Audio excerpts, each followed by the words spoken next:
Plenty of cricket being had, and we're in England, as you can see. I'm out Edgbaston. No, I'm not. I've just got a bit of green screen there going along, and we've got a couple of guests coming on very shortly.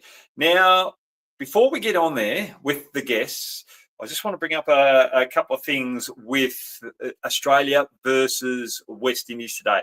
The West Indies got annihilated by Australia, and Australia are probably playing their second best team over there. So it's not really good for West Indies cricket.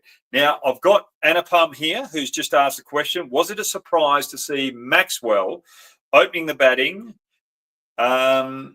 No, it wasn't surprised to see Maxwell opening the batting. I think they're giving him an opportunity up top. Fraser McGurk was not working, and I think just with the depth of Australian cricket at the moment, you've got Owen coming in the lower order. You've got Inglis dominating at number 3, Green at number 4. I just think there's so much depth in T20 cricket around Australia that you're going to give Maxwell different opportunities. And I think the other thing too, if you saw Australia bowling spin quite a lot, especially in the power play overs, they thought the West Indies were going to go down that path as well. And that's why they went with Glenn Maxwell opening the batting, just to see if he could capitalise against the spin options, because he's probably the best player of spin against or in the Australian T20 team. Should Head Marsh now be the full-time opening pair for Australia in white ball cricket? Well, I think Head and Marsh should be the full-time opening pair. Definitely, I think Mitchell Marsh, he's tall, right-hander, and he hits well down the ground, but now he's hitting off a good length over the mid-wicket region as well, which is really putting bowlers off their line and length. So that is a good option for Australia. And then you've got Travis Head, who can cut off the off stump, but also play that pull shot. And if you bowl full to him, he can hit you anywhere as well. That left-hand, right-hand combination is perfect. And then you push Glenn Maxwell back down the order. And when you look at it, the way that they're actually playing against the West Indies, is Steve Smith going to get another option to play in this Australian T20 team, or are they going to move him on?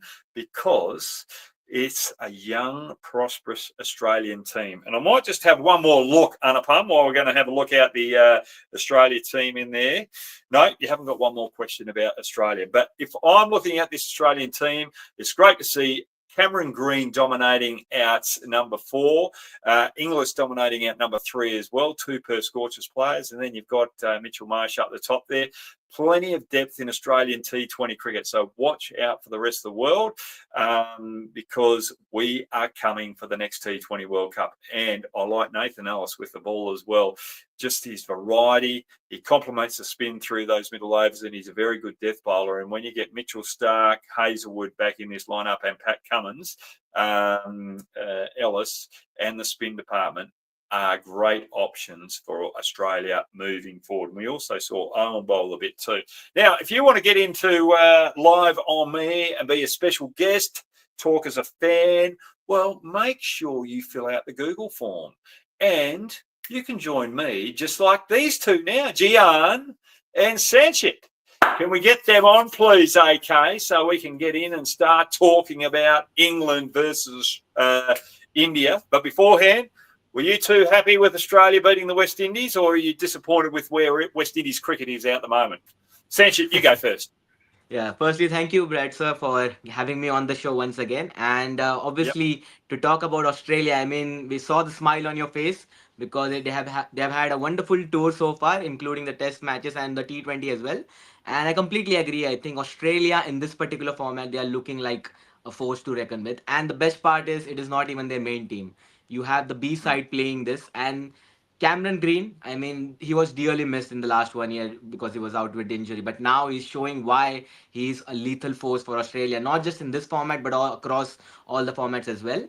And it's very interesting to see because Glenn Maxwell was opening in the last T20 that he played. And I personally really like this move because, as we know, even in the IPL, it hasn't really worked out well for Maxwell in the middle order. But I feel somewhere if he can just be promoted at the top of the order. I mean, I know that the places are stacked with Head and Marsh opening the innings majority of the times, but if we somehow find a way to get Maxwell in that top 3, I mean, he can really do wonders. We have seen him playing in the IPL for over a decade now, and with his experience and the next T20 World Cup being played in India, so you never know. I mean, all this experience playing in the IPL in some continental pitches, it might just favor Australia in getting the second T20 World Cup title. Yeah, I don't mind what you're saying there, but I just think with Head, Marsh, and Inglis, the way that they're going at the moment, it's going to be very hard for Maxwell to push his way up there. Jihan, what about you? What are your thoughts over there with Australia versus the West Indies? I think since day one, I'm a very big Test cricket lover, so I love watching Test cricket, especially in the Caribbean. And from day one, I have been observing Australia came out with a mindset, and I mean, they were firstly, I think, got lucky with the tosses. Also, they won important tosses in all the three Test matches, which actually, was it was a very decisive factor in terms of the conditions, and because we saw how difficult it was for West Indies to chase down targets. But Yeah. Australia were also kind of rattled in their batting when West Indies came out hard with the ball. Didn't allow Australia to score over 300.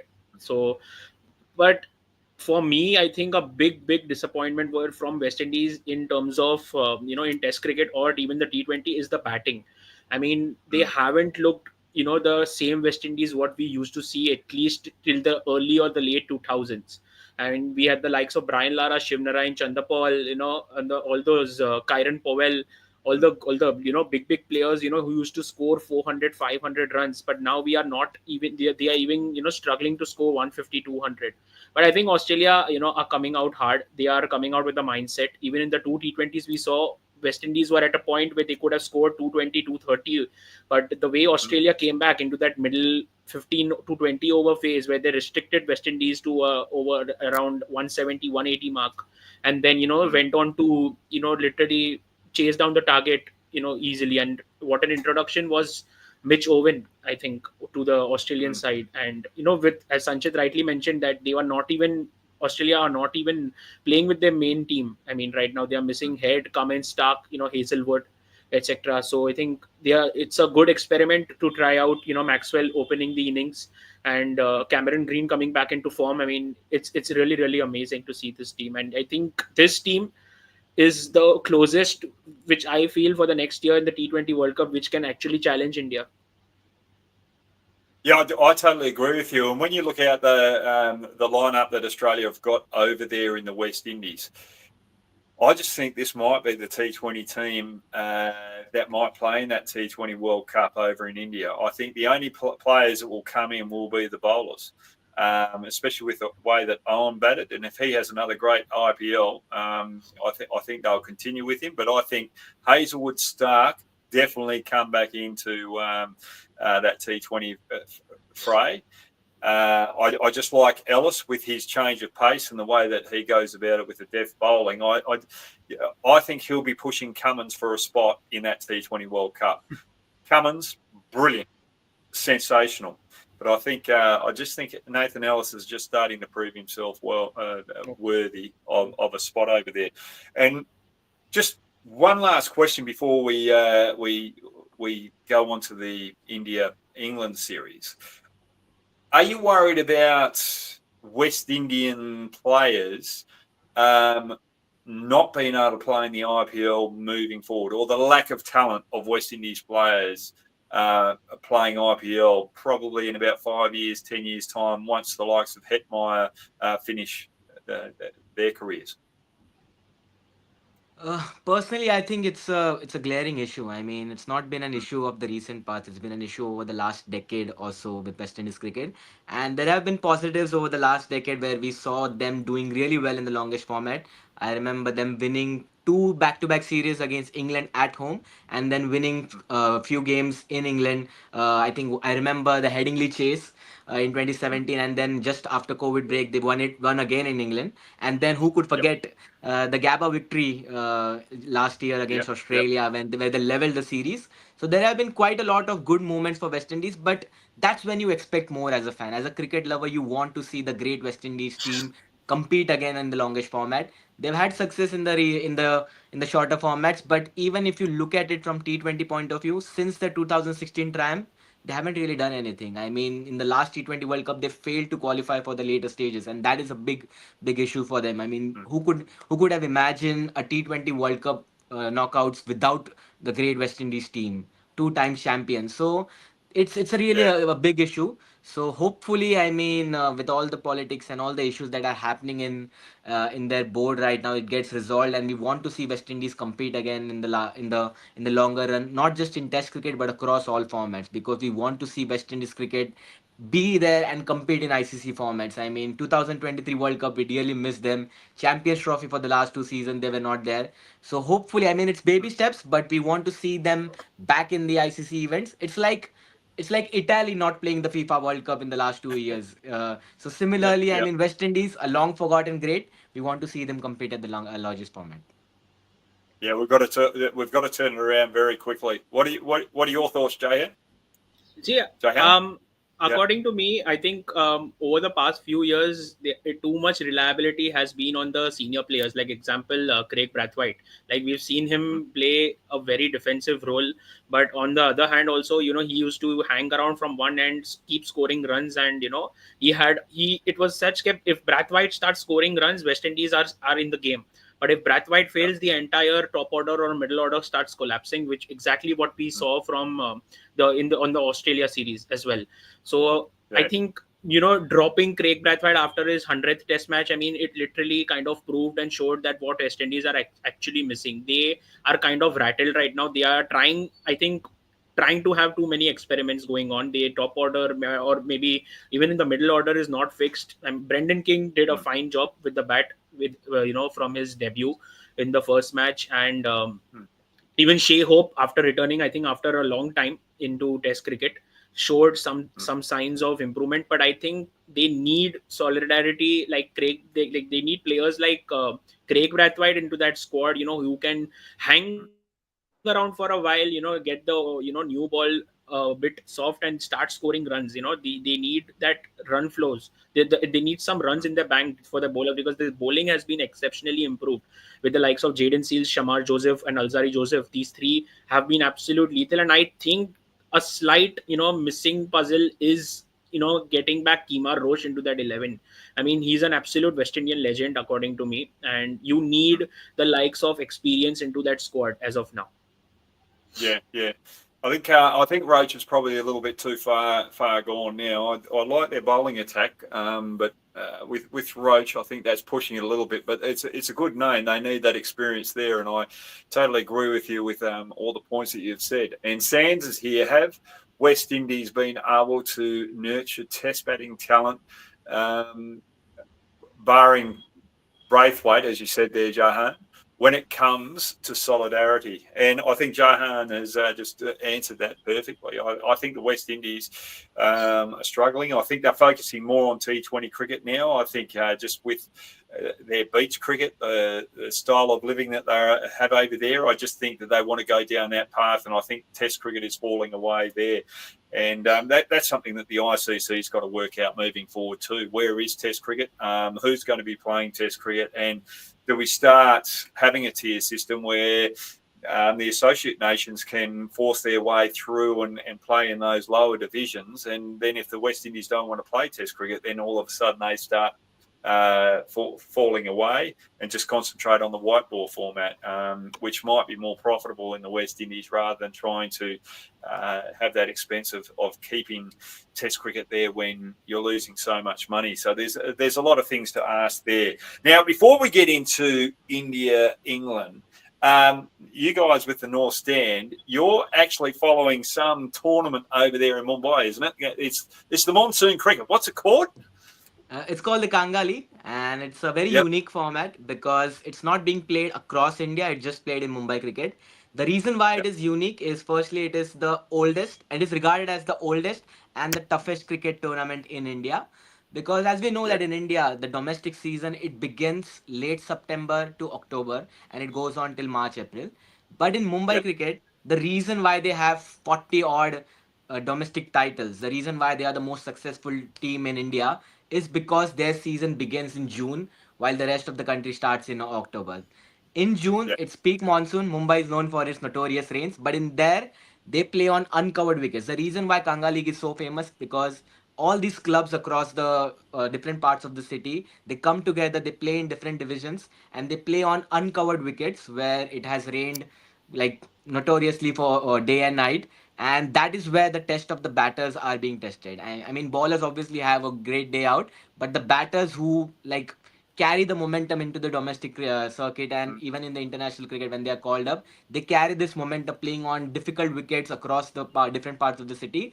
And and we have also heard and seen these Indian legends, Sunil Gavaskar, Sachin Tendulkar, and even the upcoming Mumbai cricketers, they appreciate and praise this toughest format of the league because it tests them mentally and also physically to play on these kind of wickets, and not just from batting point of view, but if you look at from fast bowlers point of view as well, them running hard bowling on these kind of outfields day in day out in this kind of weather, it actually tests them also mentally as well as physically. So it is a great format, and we at North Stand Gang, we would look to cover this format in the coming months.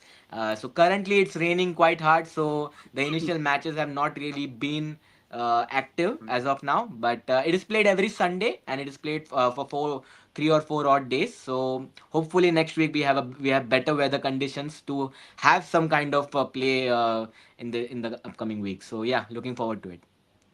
Yeah, that's awesome. Now, do either of you know the injury rate of fast bowlers for the Mumbai area compared to the rest of India? Yeah, it is quite a lot, and I think that is the big challenge, and that is why you see all these big names who really want to play Ranji Trophy cricket in October. They avoid playing in this kind of a league, but because of selectors forcing them, they do end up playing the league. But majority, I think, all these upcoming fast bowlers who are eyeing to play for India and or who are expecting a call up to play for India in the home season, they avoid playing in this league because of injury concerns. But it is a good format for those Mumbai cricketers who want to get in the eyes of the selectors, because all these leagues, throughout the league, you have Indian cricket selectors, you have Mumbai cricket selectors. They eye this particular league to make their squads for Ranji Trophy cricket, which begins in October. And I think even Shreyash Iyer had mentioned a couple of years ago that Kanga League actually serves as a momentum booster going into the Ranji Trophy cricket, because majority of the cricketers who play across India, they start their season in October, but in Mumbai they start their season in June. So they carry the momentum. They are already in that zone, and it helps them in the longer run. I, th- I would have loved to have seen Test cricket back in the days when they had uncovered wickets and Yeah. seeing how you had to adapt. And I know here in Perth, when we have rain through the summer and the wickets get wet, and you go out there and play, it's actually exciting because it adds something different to the game, and you've really got to work hard with the bat to survive. So the ball's popping and then it comes on. So you've really got to learn to wait for the ball and watch it. And I think it is good for players to play in those certain conditions, especially the batsmen. Rightio. Now we've got the India taking on England at Old Trafford. India have not won here. India hadn't won out Edgbaston before they won there earlier in this series. So can they win here or not? We're going to get into that right now. And Jayan, I'm just going to go to you first. Do you think they can turn things around after their narrow loss out Lords? See, realistically, and as a Indian cricket fan, I would obviously want that India fight back and level the series going into the fifth test. It is always going to be exciting, but given the fact that in the history at this ground at Old Trafford that we haven't won, I mean, it is going to be a little difficult because given the injury concerns also, and a few even with I think Nitish Kumar Reddy out, Akashdeep's and Arshdeep, both of them are are injury prone and maybe might rule them out. So I think getting too many changes and not having a set 11 since test one is having an issue right now in the Indian cricket team, because we saw India scoring 450, 500 also, but the bowling department has been too bleak because I guess too much reliant on Jasprit Bumrah and him performing. But even his stats show that in the last 10 or 11 matches, India have just won 2 out of 10 or 11 matches when Jasprit Bumrah has played. So I think that really shows like how much maybe reliant we are. So yeah, realistically I want, but it is difficult. It is really difficult. You bring up a good point there, and I've just felt that the way that they've handled Bumrah in this particular series, saying that we're going to just allow him to play 3 test matches, that sort of puts a little bit of doubt around the other players. When am I going to play? When am I not going to play? You're going into this Old Trafford game having to play now because of the injuries there as well. I just think there's too much focus on Bumrah and not enough focus on Siraj. I was actually looking at some stats with Siraj. He's bowled more balls than anyone else in that Indian team over the last 39 test matches. He's played 39 tests straight. I think there's only 2 other players that have bowled more than him. But he's just getting the ball in the right areas, and he hasn't had that much luck. There's been a couple of drop catches through this series as well.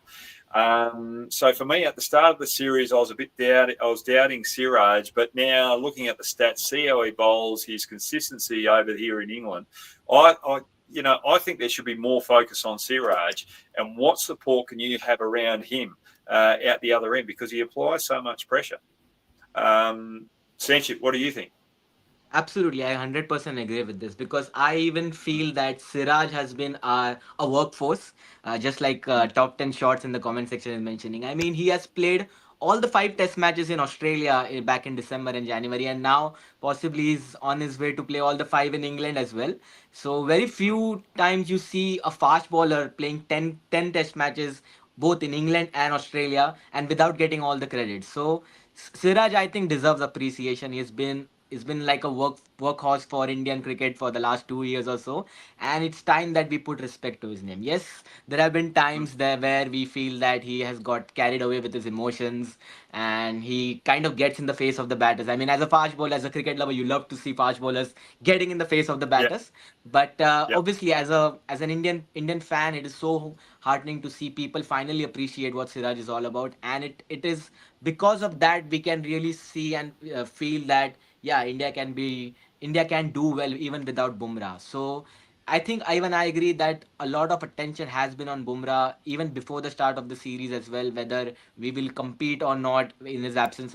But the one match that we won, it was without Bumrah, and that is where you saw Akashdeep, Siraj, Sundar. They came in partnerships and they won India the game together. So I think somewhere in the back of the mind, when Bumrah plays, a sense of complacency comes in the minds of the bowlers that okay, Bumrah will do it. Why should we do it? But when Bumrah is not there, suddenly you see the team playing as a team together. It's not a dig at Bumrah, but maybe it works as a blessing in disguise for us. So, but for Bumrah, when he plays, it is time for the others around him also to carry. It's not like Bumrah can do everything together at once. So hopefully that we have a complete bowling performance. And as Jayan mentioned, with all the injuries, with Nitish Kumar Reddy ruled out of the series, and Arshdeep also a miss because of a slight niggle, and then Akashdeep being rested or injured. I'm not really exactly sure about it. Yep. Someone like an Anshul Kamboj who has been roped into the side can be a good addition, because he's had a good Ranji Trophy season in the last year or so. He's taken 10 wicket haul recently in India, so maybe giving him a start ahead of someone like a Prasidh Krishna who has not had a good tour so far, that can be a good thing. And what could go wrong? I mean, we've obviously tried with Prasid in the first 3 matches. It didn't work out well. So maybe a new, fresh Yeah. Anshul Kamboj can really do wonders for India. Yeah, I'm looking at Kambodge, and I just like what I see there. And they do talk that he does move the ball a lot more than the other bowlers as well. Yeah. And with that Duke ball, I think he could be an option over there. And I've just seen a couple of highlights with him with red ball cricket, especially coming around the wicket to the left-handed batsman. He gets the ball to really move in, but then he's got a good straighter one as well where he picked up a couple of wickets. And I think with this England batting lineup, he could be perfect there. The other thing is there, Siraj, I loved your comments there with what you said there. Yes, he is emotional, and I love that emotion. You want to see the true character of the man, and he's just got a heart of gold. He puts in, no matter what team he's playing for, he's giving you 100%. And I liked his comments as well in the paper. He knows that he's been a little unlucky, but he just says, I've just got to do my job for the team. I can't chase the wickets. I've just got to do what I do best, and that's keep the pressure on. And the way I do that is keep my line and length, and he doesn't chase wickets. And for me, that comment has made me rate him as a bowler from here to here. He's really gone up in my my standings as such because of that mental aptitude, understanding that the scoreboard sometimes doesn't tell the full story.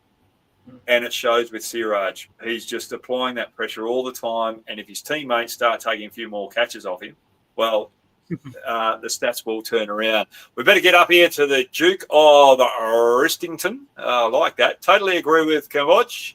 You don't debut a guy in a do or die test match. So totally disagree.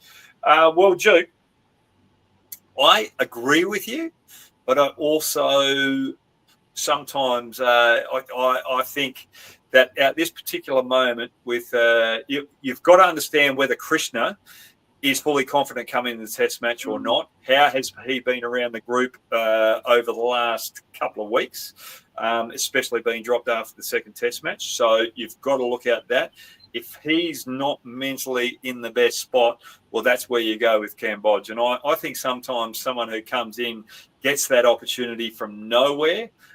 I think he's actually going to do more damage than someone that's been there now, that's going to be coming in and saying, I've got to turn things around, chase it, and try and make things happen for India, because I feel as though I've let the team down over those first two test matches, and I've been dropped in the last test match. So, Jahan, what do you think of Duke's comments there? Slightly disagree on what he's actually said. I mean, see, I would like to go back to the 2021 Australia tour, when at the Gabba especially, it was a do or die test match for India. The series was on the line, and we didn't have too many options back then. And I think we had quite a lot of debutants that time. I think Washington Sundar had made his debut. T. Natarajan, the left-arm pacer, had made his debut. And I'm not sure, but Shardul Thakur was, very new to Test cricket that time. And there were a lot of new faces into that, going that Virat had, gone back home for personal reasons. Hanuma Vihari was injured. So there were a lot of new additions in going into that test. So I think, see, when you are into the Indian team squad, you have to be prepared to, make your debut at any point of time. And, you cannot have these excuses that, suddenly it's a do or die match that you have to, you can't get in or something. But, even if with the likes of these injuries, I mean, and with Prasidh Krishna's economy in Test cricket, which has not been great at all, he's been, consistently, leaking away a lot of runs. It's not really good for us. So I think, and these, you never know, these kind of bowlers can have a crack, and you never know, what if Anshul Kamboj grabs a 4-4 or a 5-4, rattles the England top order or the middle order. You really don't know what he can do with the new ball, because the same thing where India had rattled Australia were not prepared of these Indian players coming into the side, because they were already prepared with a set bunch of players going, and we saw what happened, and Rishabh Pant chased down that historic win at Gabba. So I think I would slightly disagree on this comment, what he said.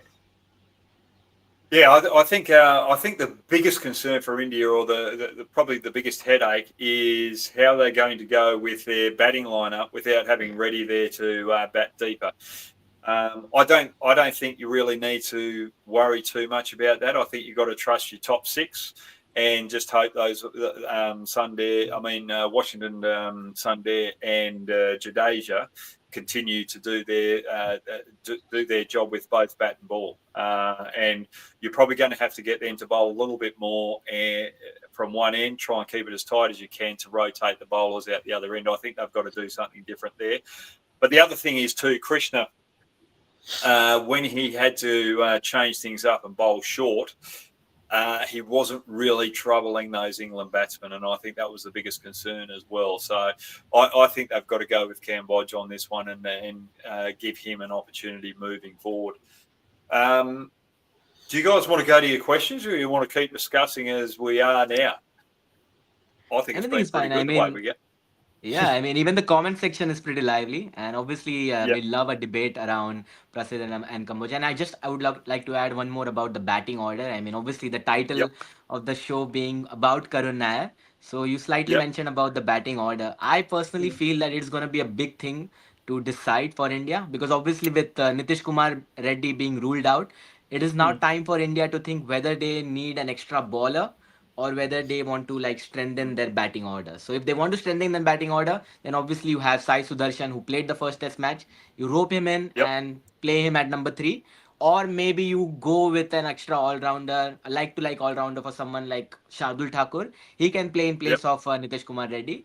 But Shardul hasn't had that much of an impact in this. I mean, obviously he just played one match, but Shubman did not really trust him with his bowling so far. I mean, he bowled less than 20 overs in that entire test match. So it is like a big dilemma, but it's going to be very interesting to see with how India actually approaches this, because I Yep. obviously expect Sundar to play this test match. So whether they go Thakur for Sundar, knowing the conditions at Old Trafford being favorable for pace bowlers and with the overhead conditions around and with rain expected, do they go with just one spinner and four seamers? It is going to be very interesting, and I think we would love to have a discussion on this as well. Oh, exactly right there. Is it Godfrey? He's been saying it is pride to say that Shadul Thakur hails from my kingdom. Thanks, Jihan, for shedding light in people from my kingdom. So, Shadul Thakur, look, I just think he's probably let himself down throughout his career, and I've always said this. I just like to see him a little bit fitter. So if you had him coming in at number 7, then you've got that depth, and you're just lucky that you've got Jadeja there with the left arm spin, and that pushes Sunday out. So that's so Jadeja's would be coming in out number 6 then, wouldn't he? Yeah. If you have the 3 fast bowlers, then Thakur, that's 11, 10, 9, 8. No. Thakur coming in at 8, Jadeja 7, and then you could have Sadarisan coming in a little later in the order. Would you like to go down that path or not? Let's have a discussion about that, because I don't think Nair should be dropped. I think you've got to keep him out number 3. That top order, you've got that top 4, you've got to keep the same. The only thing that I'm worried about is Jaswell against Archer up there. But Sadarasan's got to come in the lower order if he's going to play this test match. Thoughts? See, it's a little bit debatable, but I think it was a bit unfair on Sai Sudarshan getting dropped just after first test. I mean, it was slightly uncalled for.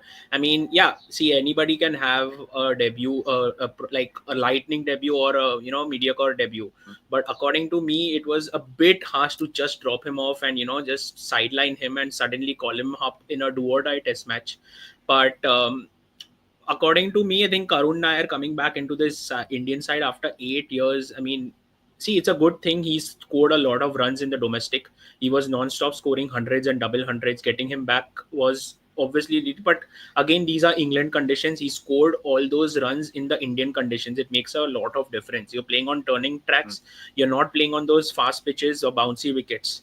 But obviously the conditions are different, quite different. And see, if you are giving the likes of Karun Nair chances, I think I don't think I don't see what wrong Pujara or Rahane have done over the past years. I mean, Rahane has done brilliantly in the domestic cricket. Pujara has been consistently scoring runs for county cricket, and he has the experience of playing in England as well. So that also comes into question. But I feel a lot of injuries coming in. I mean, you have to pick Karun Nair in. I mean, to just strengthen that batting order and just getting that consistency. But if India are looking at, because they are already scoring a lot of centuries, I think we have around 8 or 9 centuries so far going into the series.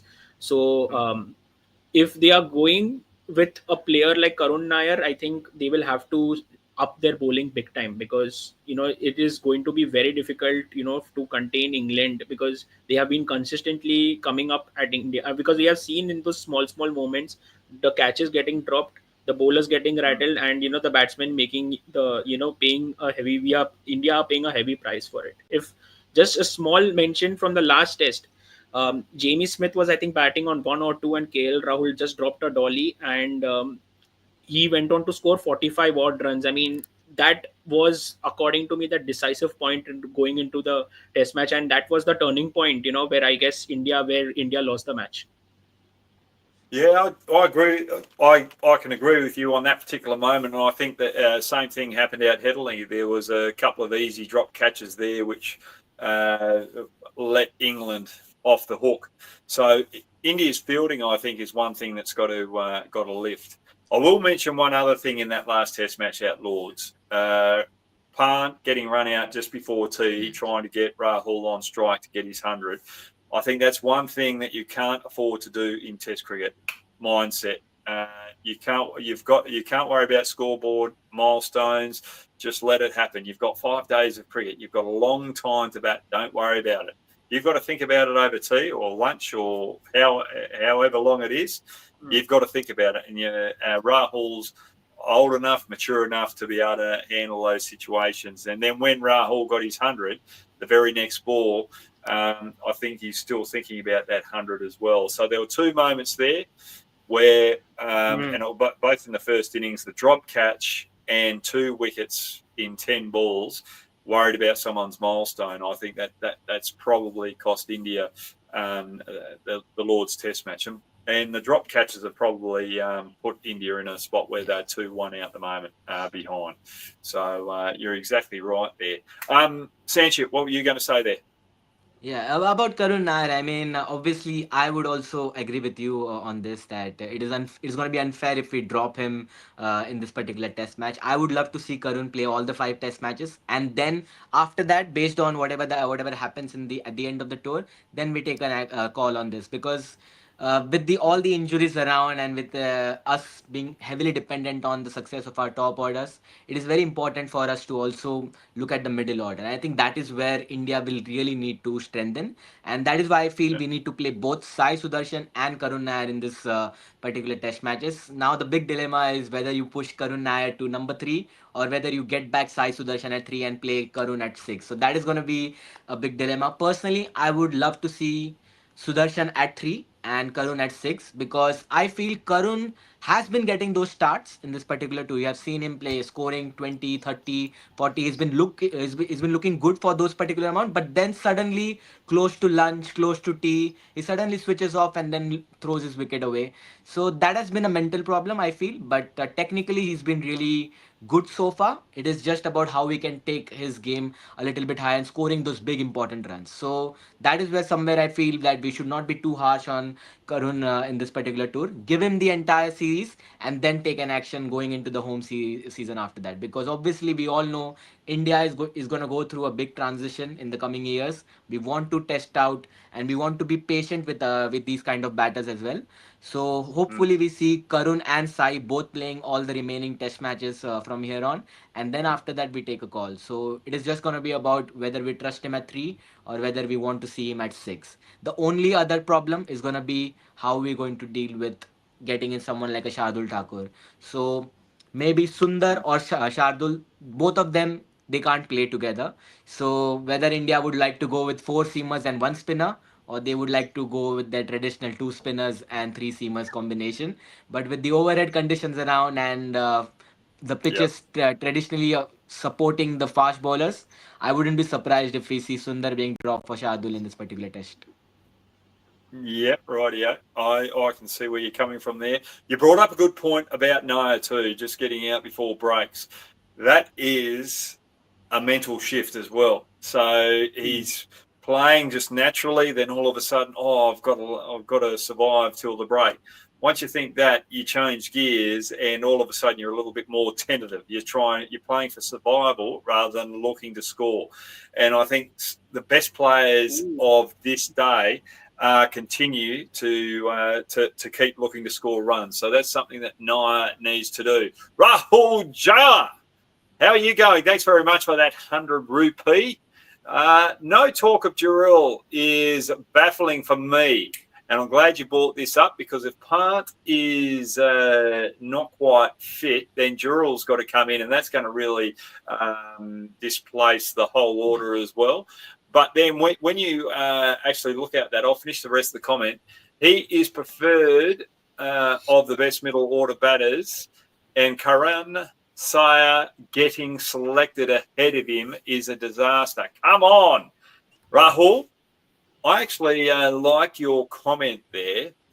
Jurel. So if we're going to have someone coming out number 6, Sadarasan coming out 3, and then push Nair down at 6, should it be the other way around? Rahul coming in and saying Jurel coming in out number 6, even if Pant's playing, and keep Nair, or have Sadarasan batting out 3, because Jurel's probably a better middle order batter. What do you think?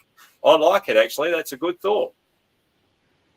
See, Jurel comes here into consideration only if Rishabh Pant is injured, because if at all Rishabh Pant has that injury, what he I think got into the last test, and he couldn't keep wickets, I think that will be the only reason the Rishabh Pant misses out of that 11. Otherwise, I do not see any reason to drop Rishabh Pant. He scored 2 magnificent hundreds. He scored, I think, 250s as well. He's come back into the run getting form, what we actually expected from Rishabh, and not counting out Jurel at all. He had a brilliant. Just before you, we're not dropping Pant here. If we're looking at Nair and Sadarasan out 3. Whichever way we go there, and then having Jurel out 6 as a lower order batter, because he's probably had more experience there than Nair and Sadarasan. So there's no talk about Pant unless he's injured, but it's about having Jurel out number 6 rather than dropping Nair down to 6, or having Sadarasan batting out 6. See, so if this is the combination going into the thing, I mean, dropping Karun Nair for Dhruv Jurel, I mean, worth a try. But again, as Sanchit mentioned just a few minutes ago, that it would be a bit unfair on Karun Nair as well, because you're bringing a test cricketer back after 8 years, and you're giving him 2-3 matches. Yeah, he couldn't perform, of course, because of different conditions. But I mean, it wouldn't be a bad call, according to me, getting Dhruv Jurel into that thing. He's a good player. He's a solid player. Like, he can hang around for a while. He can score runs. And he had, I think, made his debut against England only, I think, last year in the series again, like in India. And he was doing well. And if at all Rishabh cannot keep wickets, we have Dhruv Jurel into that 11 also, who can go behind the stumps. And yeah, he has been a little bit off behind the stumps, but otherwise, yeah, Jurel as a batter at number 5 or 6 can be considered. I said it's a good replacement for Karun Nair, not for Sai Sudarshan for sure, but at least for Karun Nair, yes. Now, Rob, we've answered that question. Sanchit, have you got any comment on that? Yeah, I personally was of the opinion about starting with Jurel at the start of the series. And honestly, with everything that has been going around with Dhruv Jurel, I think he debuted in the England series at home last year, and he's had a great series at that time. Then in the practice games against Australia, he did well, but unfortunately couldn't make it into the main playing 11 after the Perth Test match, because obviously you had the batting lineup stacked in. But Dhruv Jurel, I feel, is a bit of an odd case, because he's not done anything wrong so far in his Test career. But it is just about the kind of a player that he is there to replace or be a backup for. And unfortunately, in this setup, it is for Rishabh Pant. So as Jehan rightly mentioned, Dhruv only gets a play in this 11 if or when Rishabh is unfit or is deemed to be unfit to keep wickets for long. But with all the possibilities about Karun Nair not doing well at number 6, and maybe him playing as an extra batter at 6, that is an added possibility. But I feel personally it is not a viable option for this particular series. I would love India to give the entire tour to Karun Nair, and then at the end of the tour, if he doesn't do well, fair enough. You play Dhruv Jurel in the home season after this series ends, because Dhruv, he's just 24. He has almost a decade of Test cricket left in him, so it's not going to be that much of a problem if he misses out this tour as well. But for Karun Nair, at this point of his career, it is like a make or break time for him. Coming back after 8 years and then playing an entire tour, that this is his time to actually shine. So if he can just solidify and justify why he's there in this team in the next two test matches, fair enough. You play him and give him the longer rope. But if he fails to deliver, then you have someone like a Jurel coming in. So it's like a win-win situation for India because you have lots of talent, a good backup. Like as we mentioned at the start of the show about Australia having lots of talent and backups in their particular T20 team. Similarly, India has a lot of good young talents coming in. So it is just about how we treat them, how we actually give them an opportunity to perform and extended rope as well. So at the moment, I feel that it would be fair if we give Karun Nair the longer rope, at least for this series, and we do a retrospective analysis after the series ends about where he stands in this particular setup. Definitely. I love that answer there. Now, let's just quickly go through the Indian lineup before we have a quick look at the England team, because there's a couple of matchups from England that could really put a little bit more pressure on this Indian batting lineup. We've got Jaswal, Rahul opening the batting, Nair out three. Three of us agree with Nair out three, or Jahan, you're going with Sadarasan? I'll go with six Sai for Sudarshan Nair. at 3. Yeah, same. Yep. So you're both going for Sadarasan out 3. Yeah. All right, Mr. Nair, you're out then. So we've got Gill out 4, Pant out 5. Are we going to be prepared to go with Jadeja out 6, Sundar out 7, Thakur out 8, or Nair out 6, Jadeja, Thakur, then the 3 bowlers? I'll go with Karun Nair at 6, Jadeja 7, and I love Sundar, but just because of the conditions, I'll go with Shardul. I would love India to play 4 seamers and 1 spinner in Jadeja. So yeah, I'll go with Shardul and then the 3 bowlers. Jahan? I agree with Sanchit. I mean, that's my same order. Karun Nair, Ravindra Jadeja, and Shardul Thakur as just because of that conditions. But Washi Sundar has done nothing wrong with the bat nor with the ball. He's been handy. But if it's a complete overcast conditions, rain predicted for most of the test match, and haven't seen the wicket yet, but I presume there might be green blades for sure as a proper England wicket. So I think I'll go for Shardul Thakur. Now, a runs growth corner. His 11 is Jaswal, Rahul, Sayar, Gill, Pant, Jadoo, Washi, Kuldeep, Kambodge, Siraj, Bumrah. Hoggy, you with me? Well, I just think if you're going to go down that path, I don't think Kuldeep can play here. I think Thakur would be in that 11. And I actually like Jadeja, the way that he bats now. I think he can go up out 6, Washi out 7, and Thakur out 8. You've actually covered the batting there with giving yourself extra options with the ball as well, because Thakur can handle the bat. And I looked at Kambodge's stats. They tell me that he can actually bat. So that would be a bit of a surprise. He hasn't really shown it in first-class cricket as such, but there is potential there. So if he can bat at number 9, and then you've got Siraj and Bumrah there, I think you've got to play Thakur. You can't have 3 spinners going in at Old Trafford. But I like the way you're thinking. So I'm going to go with Jadeja coming in out 6 and Washi out 7 and Thakur. And I'll keep Nair out 3, just with that experience. Saurabh Pawar, how are you going? Thanks very much for the 100 rupee. Why Karun Nair is in the team? Hopeless selection. Well, you're not going to be happy with me just keeping him out 3 there, but Sadarasan, the other 2 want him out 3 there. And I really like Sadarasan. I think the earlier he gets in, the better.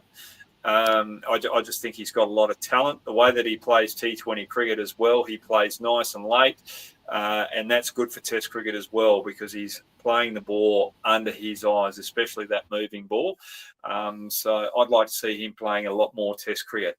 I actually saw an interesting stat about players debuting away from home and debuting at home. The stats show that if you debut at home, you have a better record than when you debut away from home. So that's the other thing that worries me with Sadaras, and I don't want him to expose too much there, but I think he's got the quality there and history. Forget about history. I think he's going to play a lot moving forward. All right, so we can't agree on the 11. We're going to have to wait till 6 o'clock tonight, my time. What would it be over there for you guys? It would be about 3:30. Yeah. 3 p.m. 3:30. 3 p.m. the 3:30 toss. Wednesday. Yep. So we've got Dawson coming into the lineup for England. I don't think they'll make any other changes, and I think this is a great move. Even though he's 35 years of age, I just think Basher doesn't provide that economy rate that they need. But also, I just think Dawson's a better option, and he also provides depth with the bat. Now, this is another thing. What India could be thinking about bringing Sudarasan coming in out 3 rather than have Nair is because you've got the left arm off spinner coming into the left-handed bat. It's easy to play with the ball coming in rather than away. So do you think Dawson's going to have a big impact, guys? Yeah, definitely. I was just reading a stat before the start of the show because one of my question to you, Brad sir, was about Liam Dawson. So I was just reading to the stats. He debuted in December 2016, and the last Test match that he played, it was in July 2017. So he's going to play. We've been talking about Karun Nair playing for India after 8 years. But how about Liam Dawson playing a Test match after 8 years for England as well? So I just wanted to know because if you look at his stats, he has had over 10,000 first-class runs and 371 wickets to his name. So obviously he can be a good batting option at the lower order as well. So do you feel that with I mean obviously it's been a harsh injury for Shoaib Bashir, but purely from performance point of view, do you think it can play as a blessing in disguise for England with Liam Dawson coming in for Shoaib Bashir, who hasn't had a good tour up to this point? So what do you think, that's Yeah, I totally. I think it's a great thing for England that Liam Dawson's coming in. You've got experience. You've got. He's bowled a lot of overs in first-class cricket, but he also adds depth to the batting as well. So the Indian bowlers will be sitting there going, "All right, we get Stokes out. We've got Smith, and then all of a sudden we've got Dawson coming in as well." I just think it just adds better balance for this England lineup. I don't know why they're wasting time with Bashir at the start of the series. I know that they talk about him with a lot of talent, but he hasn't got enough experience or exposure in first-class cricket under his belt, and I think there's just too much pressure on the young man. I think he should be going back playing a lot more first-class cricket, and when you've got someone of the calibre of Dawson there, get him in the England lineup. And I think even looking forward, I think if I'm looking at someone coming over here and playing in the Ashes, I'd rather Liam Dawson. If I was Australia, I'd be hoping that they pick Basher instead of Liam Dawson, for the simple fact that Dawson's got more experience, he's got more accuracy, but also the depth in the batting as well. It just puts so much pressure on. So I just think England have wasted so much time keeping Dawson out for so long. Get him in there, and I think this is putting extra pressure on India. And I forget about age. Just completely forget about age. If you're still fit, good enough to play, you should be representing your country. And what that does is tells the other bowlers, the other spinners in the country, that if you want this spot, you've got to work hard for it, and you've got to pick wickets up in first-class cricket to get here. Liam Dawson's the man at the moment. Unless he stops performing, you're not going to get your opportunity until he retires. And that's the same with Australia with Nathan Lyon. Until he stops performing, no one else is going to get a go. And that's the way it should be. So, Jahan, what do you think about Liam Dawson coming in? I remember Liam Dawson back in the England, debuted. I think he played 2-3 Test matches, which I think he's just played 2-3, and it was against India back in 2016 series. So it's around about 9 to 10 years since he's been brought back into the red ball format, and it's quite extraordinary, for a player who could have been a great maybe a bowling all-rounder for England, and getting him at almost the end of his career. But yeah, I think he scored a lot of, like, he scored handy runs also in domestic cricket. He's taken good wickets also. So for a lot of county matches. But I think it was unfair call for. I think they preferred Jack Leach on top of him for quite a lot of time. So yeah, I think this could be a blessing in disguise. I mean, we have seen England in this series, like, they are being not very confused with their playing order. I mean, they maximum they have is one or maximum two force changes, that also due to injuries, and they are not experimenting too much. And Is it stuck? He's stuck. He's stuck. Yeah. He's stuck. We're experimenting there. But I was just, we'll continue on with what he was just saying there, Sanch. I really enjoyed what he was saying there. That England aren't experimenting too much. They're keeping it nice and simple. You've got Crawley up the top of the order who struggles as well, but they continue to stick with him. I think it's a good thing what England do. They keep it nice and simple moving forward. So Jahan was right on the money there. Is there any other points that you had in your questions that we haven't covered today?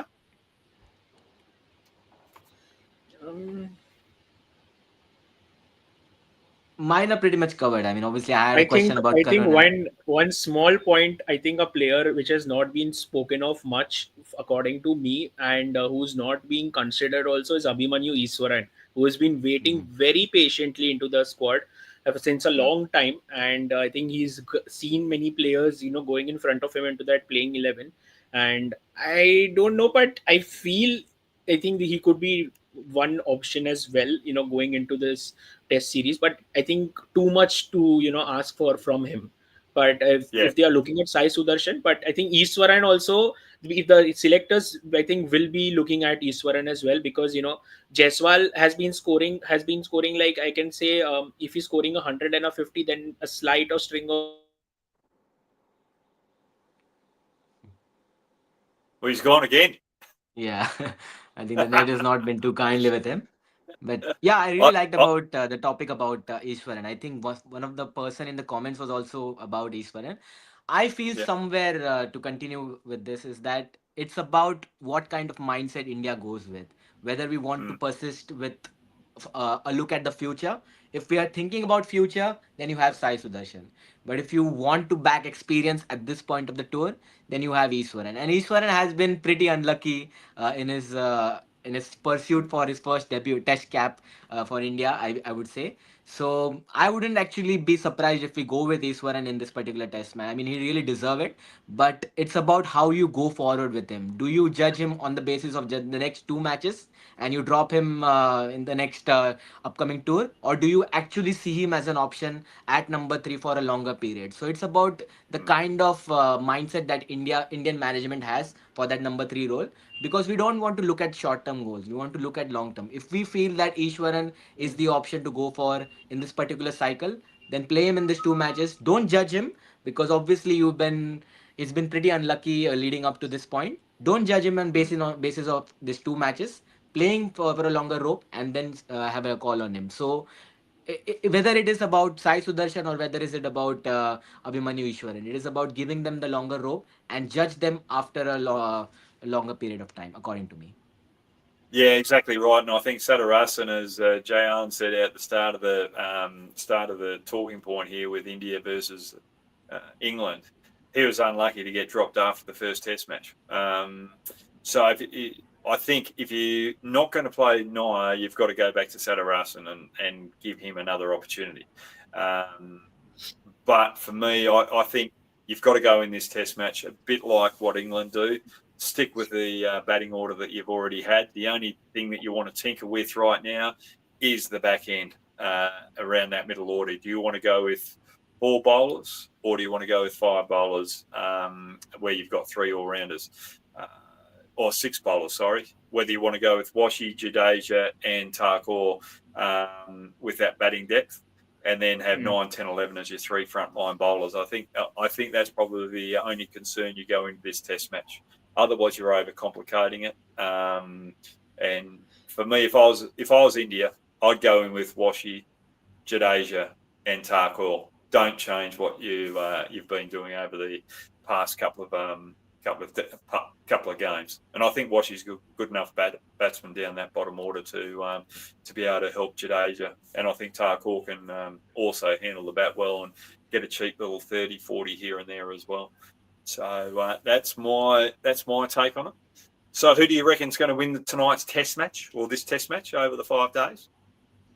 I think it's going to be India. I mean, not just from a purely bias point of view, but I feel that the break after the Lord's Test match. I mean, we haven't done anything wrong. The 2 Test matches that we lost, I would say, is during the last 2 sessions. I mean, we have been dominating the entire Test match, and during those crunch moments, those clutch moments, we've been falling short. So I wouldn't panic too much going into this Test match. I mean, obviously we haven't won in Manchester ever, but we hadn't won in Edgbaston also, and we managed to win there comprehensively. So I wouldn't look at the past stats. I would look at what is set forward.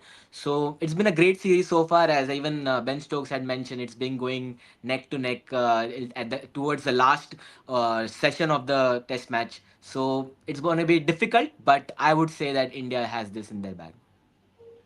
I like it, Sanchez. Joanne?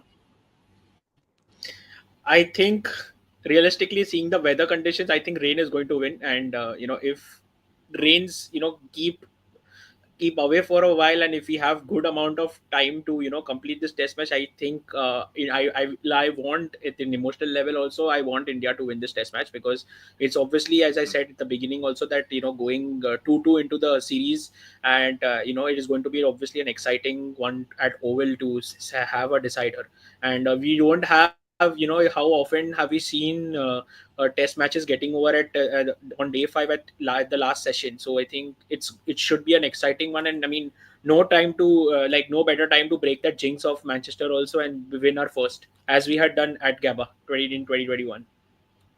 Yep. So then you'll have a 10% win-loss ratio if you win here as well. So this will be the 10th test match that India play at Old Trafford.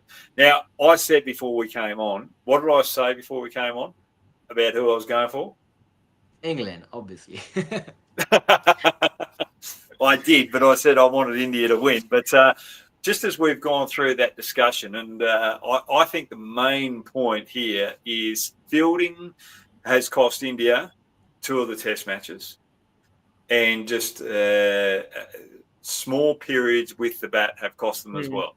So they have been hanging in extremely well on foreign soil.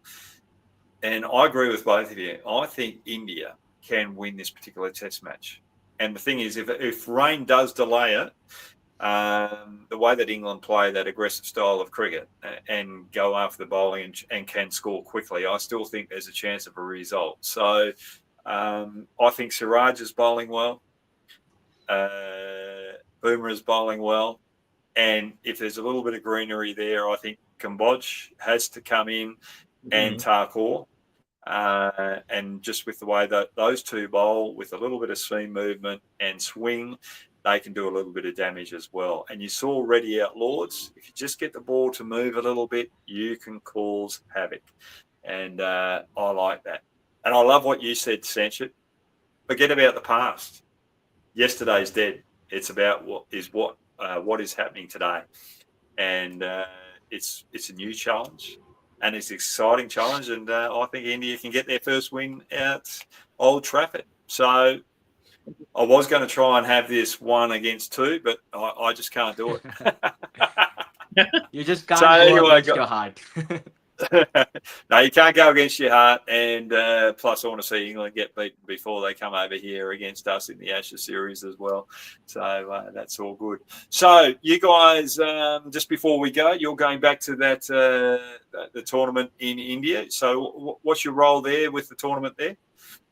So basically, yeah, we are into media. Yep. So Jayan is not a part of that, but he obviously helps a lot. So we've been doing a collaboration, which we are actually looking at combining art and cricket together. So Jayan is a part of that. He's been working closely with the North Stand gang. So that is something I can't reveal too much on the show, because it is going to be releasing in the month of October. So we've been working behind the scenes for that. But about this particular tournament, I'm personally looking to go there on the field when hopefully when the rains are really less and the matches are happening. So I'll be going there, covering the matches and creating some short form content to actually tell the world and beyond Mumbai that this is the league which is happening. This is what is happening. So you should definitely be knowing about what is happening in Mumbai. So we would like to give exposure to all these upcoming cricketers in Mumbai and all those who want to make it to the Ranji Trophy team and across India as well.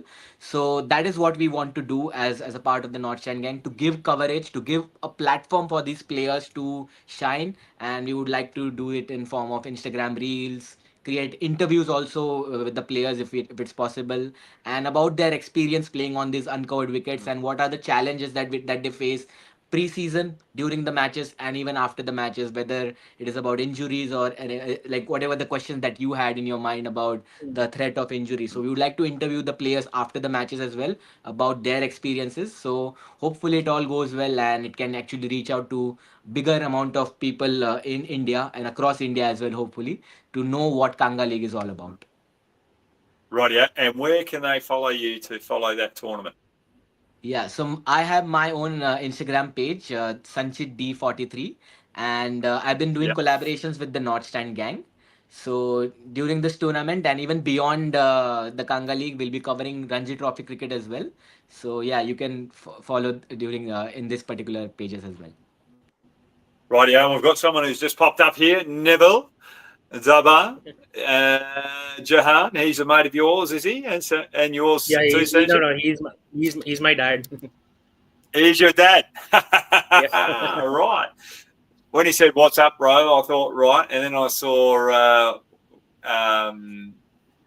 my son, Johan, sharing his views with you and Sanchit. So I just thought, right, he's got to be a little bit too young to be your dad. But no, it's your father coming on. So thanks very much, the old fella, Neville. So that's absolutely fantastic. Now, guys, thank you very much for sharing your views. Anyone out there that wants to join me like Jahan and Sanchit, just make sure you fill out that Google form and we'll have a little bit of fun talking cricket. Thanks for joining me. Hog out.